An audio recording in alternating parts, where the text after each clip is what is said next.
artificial intelligence will completely transform our world.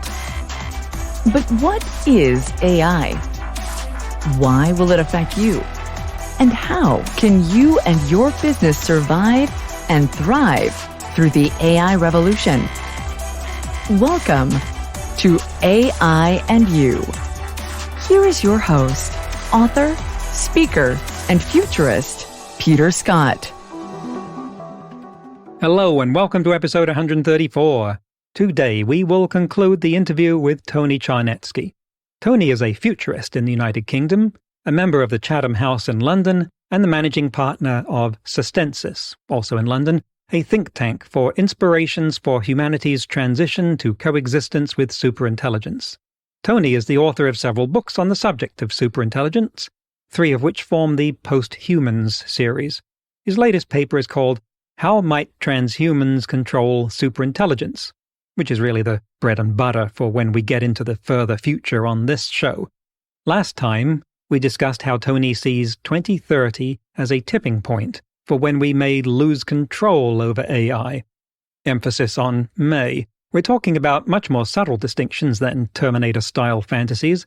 In fact, we've been parsing distinctions quite finely and carefully during this interview and taking our time to get things straight. This week, we're going to develop the arc past 2030 into the eventual evolution of the human race, the transhumans of Tony's paper. Let's get back to the interview. I want to pick up on something you said earlier. I think you said 3,000 or was it 1,000 artificial neurons equals one real one? 3,000, yes. Okay, and that's useful to me because I hadn't heard that before. And I didn't know that there was a comparison, so I'd been sort of making a one-to-one comparison. Do you know where that comes from, by the way, that ratio? Yeah, I don't know the source at hand, but it was in the context of Dao, which is the most advanced transformer made by the Chinese, which reached 1.7 trillion neurons 2 years ago. They are talking about reaching 100 trillion neurons next year or around next year. And in that context, I read that this is not equivalent to the human neurons. There is a ratio, apparently. And so we might get human equivalents just by some sort of emergence. You put that many things together, then something might just happen by itself. Yes. But I would like to perhaps explain this paradox, why the politicians are not interested in anything that may happen to us. Once it is a personal view, the second one is the ignorance, and the third one is why we should be the generation that has to take care of our species survival. No other generation before had any worries about this. Why us? My answer is as follows. Till 1945, there were no existential threats that were made by humans. With the explosion of the first nuclear bomb, we've just reached that first threshold. Now, there are 9 to 10 existential threats. That means threats that may annihilate us, which have been created by ourselves. I'm not talking about an asteroid or earthquake or supervolcanoes killing us. I'm talking about threats that we created ourselves. So that's why none generation before had to answer that question. And therefore, I think there are only 2 scenarios for us.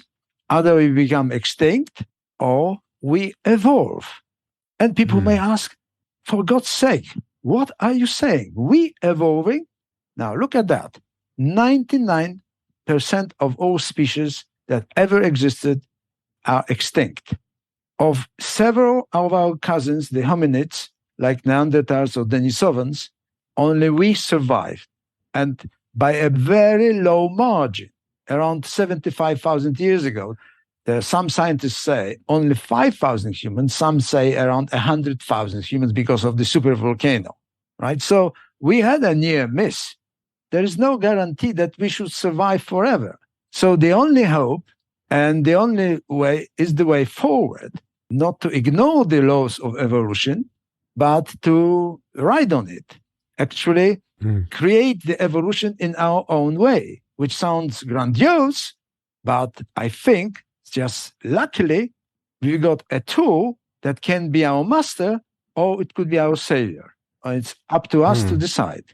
And that, of course, sounds scary to many people, the idea that our species would be replaced, but evolution is the natural order of things. To want to stay stuck in the same form forever is running counter to nature, and it just doesn't make sense. A squid's eye is more efficient than a human one. It's more highly developed. It would be great if our eyes could at least go through that level of evolution and so much more. So we should be embracing evolution as the way that we grow up and mature. And along with that, you are talking about how transhumans can control superintelligence. Now, why the label transhuman as opposed to us, humans? Right. Now we are coming to the core of our conversation. Why transhumans, what they are. Those who have watched two spectacular events, courtesy of Mr. Musk, might have seen a microchip that he implanted into some apes, and they, for instance, could wirelessly play ping pong on TV or games. Now, by extrapolation, and I'm not, by the way, convinced that this type of chips, brain-computer interface, as it is called, will be, in the end, prevailing. I think it will be a non-invasive method in the shape of a helmet. So you put it on, and you have access to your brain, your thoughts, on one hand, and then you have transmitter, which transmits those thoughts to execution center, a large processor, which will store your memories, your thoughts, your decisions. And obviously, you will have access to the entire library of documents and works, artificial intelligence works, and so on the internet instantaneously. Now, the technical problem is, can we reach the deeper parts of the brain and read those signals without distortion? The current tests have shown that we are making an enormous progress in reading our thoughts. There are people who can write on a computer 100 words per minute. There is one person who is a specialist in that area. So anyway, that has been achieved, that AI reads the electromagnetic waves like EEG, electroencephalogram, via the helmet, and it learns to interpret those waves. Like, for instance, Alexa, when you speak to her, learns your voice, and the more you speak to her, the more reliable it is. The same is with that. That person who types 100 words per minute wirelessly had to learn it over many months. It's a really very, very long process. But we are at the beginning of that pathway. So the point I am making is that we have proven that this is possible.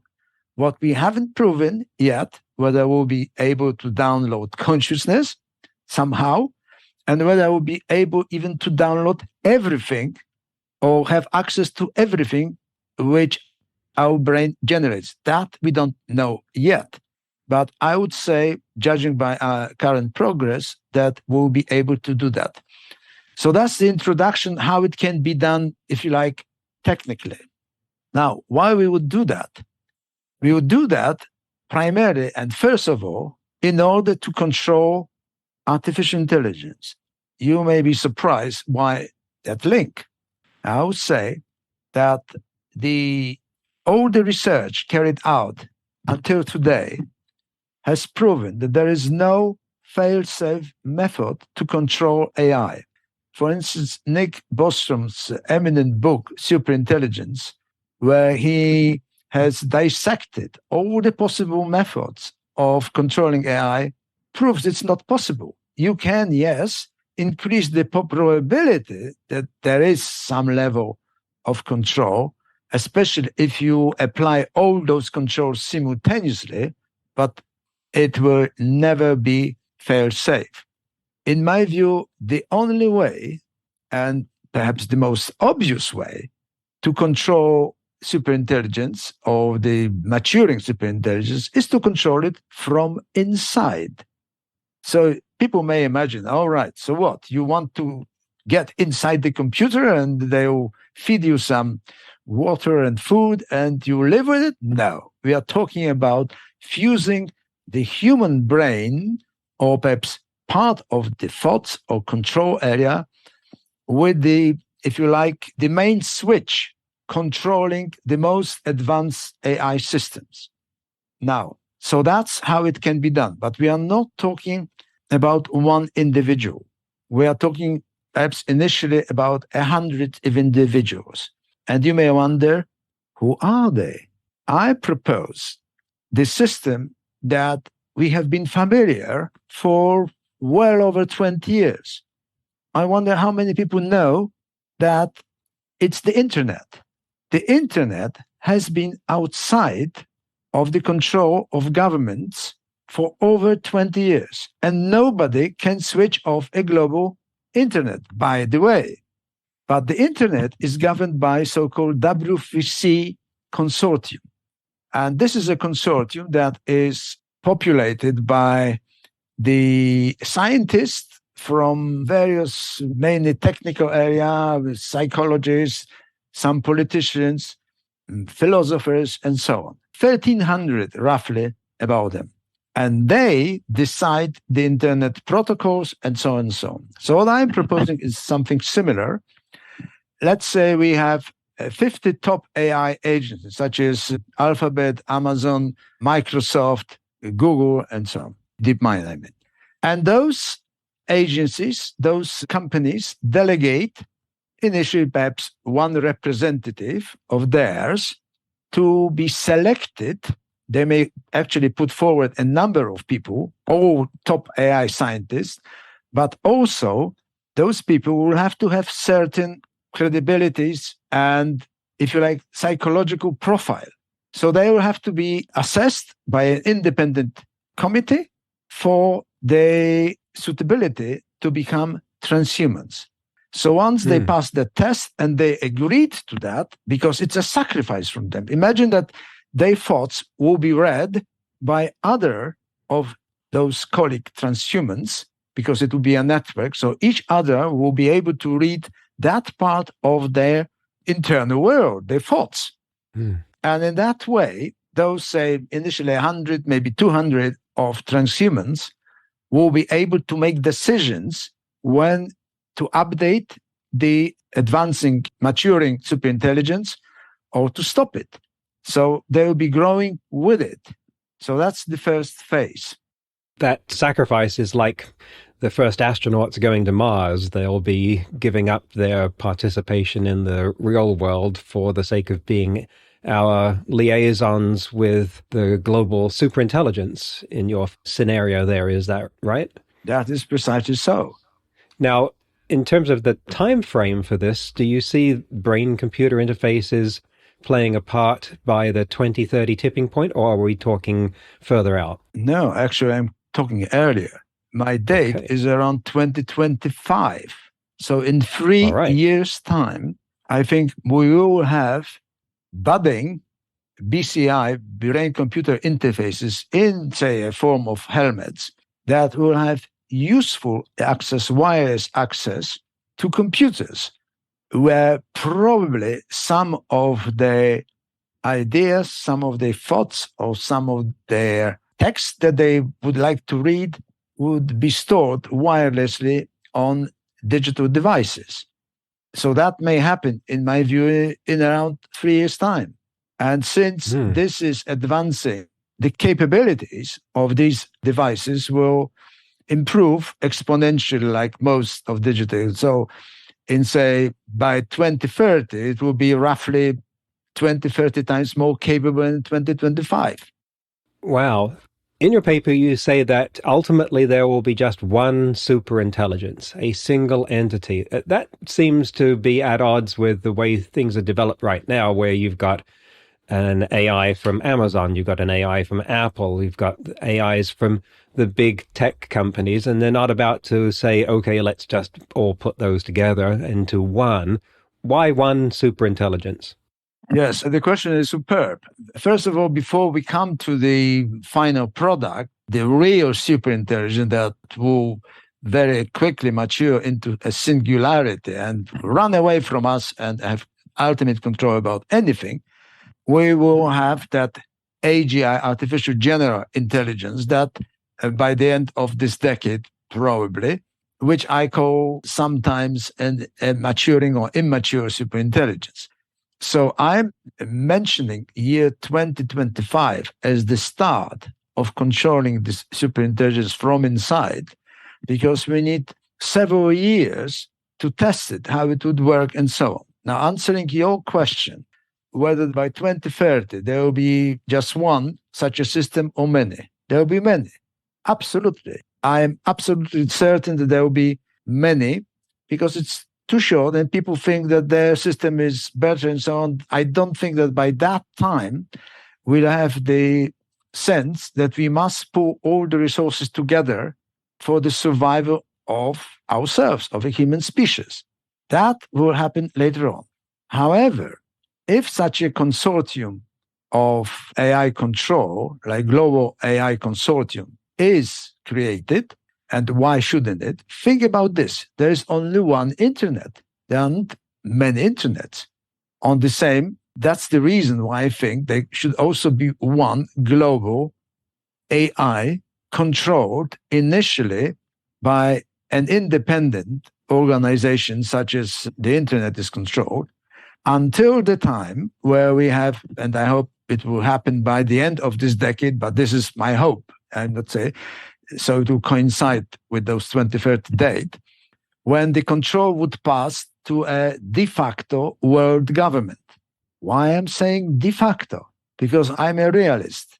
It's almost impossible to envisage that China, Russia, Brazil, and even the States, they all will give up on becoming a supremacist of the world. No, it won't happen. So de facto means that there will be perhaps, hopefully, a majority of the countries that will want to work together to control global threats, global risks, among other AI.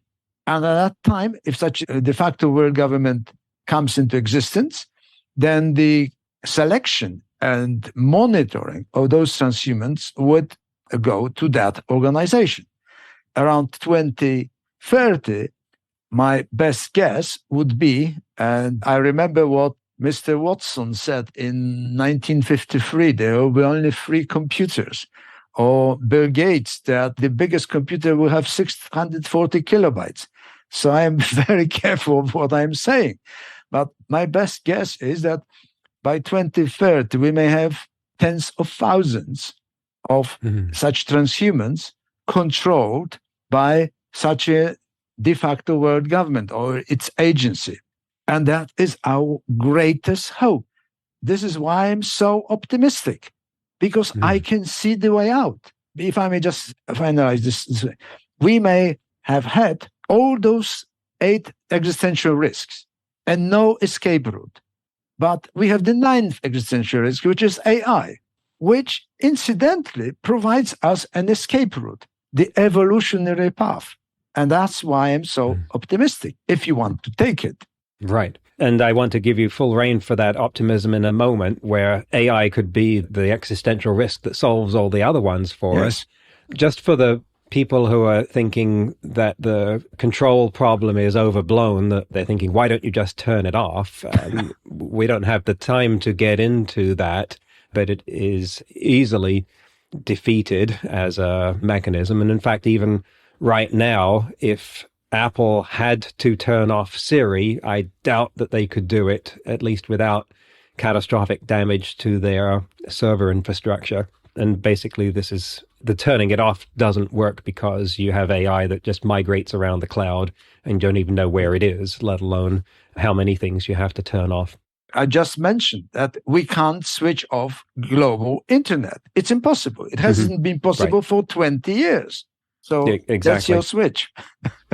So for the people who are listening now who have crawled out onto a ledge, what I know when we start talking about this sort of thing is that a lot of people get scared because they don't feel any sense of power or control in this. And we've been talking about things like world governments and 100 people selected to talk to AIs and all kinds of other things that would leave out your average person listening and make them feel like they're just being part of a passenger in a vehicle that is being driven at breakneck speed by other people towards unknown future where all kinds of things they might crash into.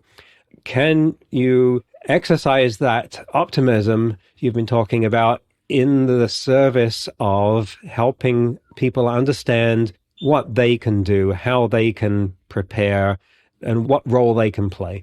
First of all, I would say that if it were up to me, I would switch off AI altogether. Okay, you can have a cake and eat it. I would like to retain most of the things that are available now, but I would really love to remain a human in the biological body. But I am a realist, and I know that is not possible. And I mentioned the other human species, like Neanderthals. I don't want the human species to be extinct. And that's why I think the proposition of creation an evolutionary path, like, say, caterpillar is developing into a butterfly, humans might be developed into a post-humans in a different shape, as the butterfly is. Precisely this. That's how evolution works. So we have to mature very fast. And I appreciate it is extremely difficult. It's almost abhorrent to hear what I am saying. But I am saying this, I went through it for over many years, and initially it was so abhorring for me as well. But I got used to it, and I know the reason why we have to choose a better path of evolution than stick to extinction. So to answer your point directly, I think that we have to agree that power lies in being together. Being together means that we will have to, I'll use a brutal way, forget about our absolute freedom or independence. That's gone. And even if there hadn't been artificial intelligence, if you think about the Second World War, that's precisely where this kind of evolutionary law was applied. An individual, in a sense, was sacrificed for the benefit of the majority of the people, so that the majority, the next generation, survive. So here we do not face such a dramatic decision, because we may still live around maybe for 100, 200 years in biological bodies. But at the same time, we must secure our evolution, that we all stay there. And therefore, those who think that we can retain freedom by being an independent Britain and so on, I mean, they live in a proverbial cuckoo land. We should stick together, federate to survive. That's the title of one of my books, by the way.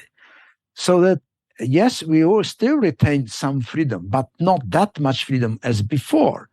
And talking about, for instance, that some AI organizations such as Google controls us and knows more and more about us, this is absolutely true. And I'm disconcerted by that as well. However, this kind of limitation of my freedom is nothing in comparison that we may have to endure when we live with a mature superintelligence that will give us orders. But I'll give you something more positive. Imagine this. In 2030, we may have, say, 10,000 transhumans. Yes, selected and approved by the world government and so on. And we have the world government to which we have elected our representatives. And what then? Those transhumans will be thousands of times, each of them will be thousands of times more intelligent in any area than any other human. They will be special, if you like, crawling post-humans. They will already be absolutely indispensable for us. So even if you have a democratic government and you want to make a decision, so what? They will, in a microsecond, know that whether this decision makes sense in 2 years' time. It may make sense today, but from the point of view of 2 or 3 years, it will be the wrong decision. So who would you listen to? We may execute our own decision, but to our peril. So if, whether we want it or not, in our own benefit, we will listen to those people, to those transhumans. Will we like it? Will the people who are not part of those 10,000 transhumans enjoy the experience of them running the world? Yes, well, we may envy them, but there will be the guinea pigs. Within the next 10 years after that, there will be probably millions of such transhumans. For those who want, there will be sacrificing their freedom precisely for the benefit of us. And imagine that, say, in 2040, in the world that there won't be any wars, because there wouldn't be, it would be unimaginable to have wars in 2040, even 2035. The benefit that humanity will gain from just the higher GDP, that we wouldn't spend money on defense, because who would be you defending against? And then the increase of GDP that will be much, much higher than it is today. I mean, the world of abundance is in front of us. We only need to survive this decade. That's how important it is. And there are many people that say this is the most important decade in the human history.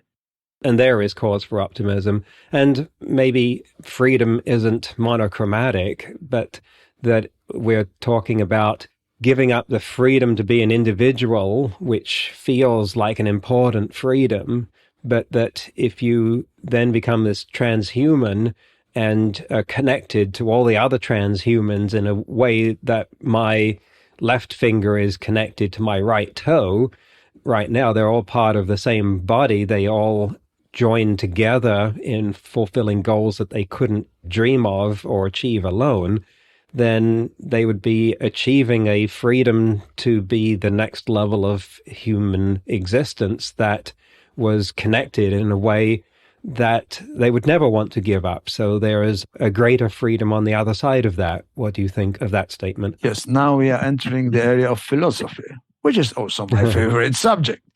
And it would take a long time to debate it. But in order to see its ultimate exemplification, let's think that we already have superintelligence, and we have, say, maybe tens of thousands or hundreds of thousands of transhumans that have ported their minds into a digital chip, which is part of superintelligence. Because in this scenario, there isn't a superintelligence and us. Superintelligence is us. And within superintelligence, each of us will have its place. It's like the chip. Now, the question arises whether me being on a chip and having my avatar walking on the planet Earth and so on, which I can control, like today I control my body. My body is already an avatar. The head is the host, its executor. So the only difference is that the head is digitized and the body, instead of being biological, is mechanical. And that's it. But the problem is philosophical one. How such a superintelligence protects individualism, being a wholeness and maintaining an individual existence. I don't know how to resolve it. I haven't heard about it, but I think it is capable of doing it, having a cake and eat it. Wow, it's amazing conversation. It's clearly one that could go on in so many directions indefinitely. It's not going to this time. Tony Czarnecki, thank you very much for coming back to AI and You and giving us so much to think about. If we can just make it through this decade, then we will have so many bigger choices and futures and decisions to face that will be worthy of the human race's best efforts. And thank you for showing us that. Thank you very much, Peter. And I look forward to talking with you again sometime. And how should people listening to this get your paper or find out more about you and your books and follow what you're doing? The best way is to go to sustensis.co.uk, and you find a treasury of articles, videos, slideshows on most of the subject that we discussed today. I would also like to say that your book, Peter, has been to some extent in the same genre as mine. And that's why our conversation almost comes naturally. I apologize to the listeners that we may have used too many technical terms which are not easily discernible. But if you go to the website, you will find those terms explained. And also there is a section on the politics, which you may be surprised. What has politics to do with superintelligence? A lot. You just ask how we are engaged in that process.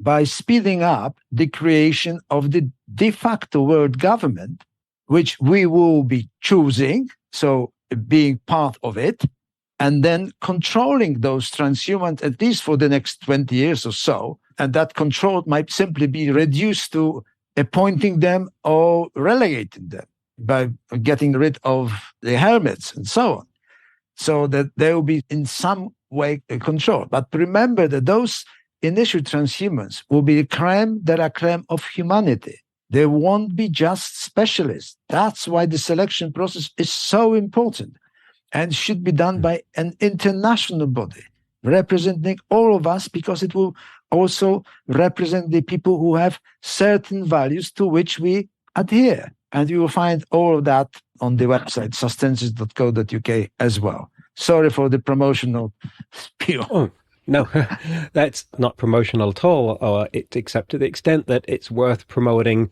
the ways in which people can find out more about the fascinating things that we've been talking about here. Tony, thanks for coming on the show again. Thank you very much, Peter. Thank you. That's the end of the interview. I thought it was amazing how we were talking about some of the usual high-flying tropes of futurists: transhumanism, brain-computer interfaces, the transformation of society, the end of war and poverty. And instead of those enormous shifts being 1,000 years in the future, we're talking about the possibility of a tipping point to them occurring in 2030. I mean, I don't know about you, but I'm planning on being around in 2030. Should be interesting. What an exciting time to be alive, eh? In today's news, ripped from the headlines about AI, the internet is going wild about the new large language model from OpenAI called ChatGPT, which I mentioned last week. I've talked about their previous innovation, the InstructGPT model, before, and quoted it in my book and demonstrated how it defeated popular Winograd schemas, which used to be a way to spot an AI conversationally, because giving the right answer to a Winograd schema question appears to require human understanding of a situation. The classic example Terry Winograd gave is the set of sentence and question pairs: the city councilman refused the demonstrators a permit because they feared violence. Who feared violence? And the city councilmen refused the demonstrators a permit because they advocated violence. Who advocated violence? And of course, the answer is different in each case because the councilmen would be more likely to fear violence, not advocate it. But how could an AI know that without general intelligence? Well, somehow InstructGPT got the right answer to that and other Winograd schemas I fed it. Well, now the new model, also referred to as GPT 3.5, goes far beyond even that. On Winograd schemas, it will not only give the correct answer, but explain why. So I asked it to write an introduction to a podcast about AI, and here is its output. Hello and welcome to the AI podcast. I am your host, assistant, and I am a large language model trained by OpenAI. I specialize in generating human-like text on a wide range of topics, from speeches and essays to poems and short stories. I am constantly learning and improving, and I am excited to be a part of this podcast to share my knowledge and insights on the world of AI. Thank you for joining me, and let's dive into the fascinating world of artificial intelligence together. End quote. Not bad, huh? Starting to be concerned for my job. I gave it another challenge, to write a haiku. InstructGPT would attempt a haiku but get the syllable count wrong. But not ChatGPT. I asked it to write a haiku about toads, And here's the result. Green toad hops on log, croaking loudly in the night. Summer's symphony. To my uncritical eye, I am no poet, okay, so I definitely need help in writing any kind of poem. That seems just about perfect. Haiku writers, take note. I'm sure we'll have more to say about ChatGPT later. Next week, my guests will be Kenneth Stanley and Joel Lehman, authors of a unique book in the field of AI called Why Greatness Cannot Be Planned, The Myth of the Objective. And if you think that sounds more like a leadership self-help book than anything to do with AI, you'd be right, except that Ken and Joel are machine learning researchers, and this book is actually founded on a groundbreaking study in artificial intelligence. Find out how that all comes together next week on AI and You. Until then, remember, no matter how much computers learn how to do, it's how we come together as humans that matters. That's all for this episode of AI and You. Please leave a rating and comment and share with your friends. Get the book Artificial Intelligence and You and see more videos and articles at AIandYou.net. That's AIANDYOU.net, where you can also send us your questions. Thank you for listening.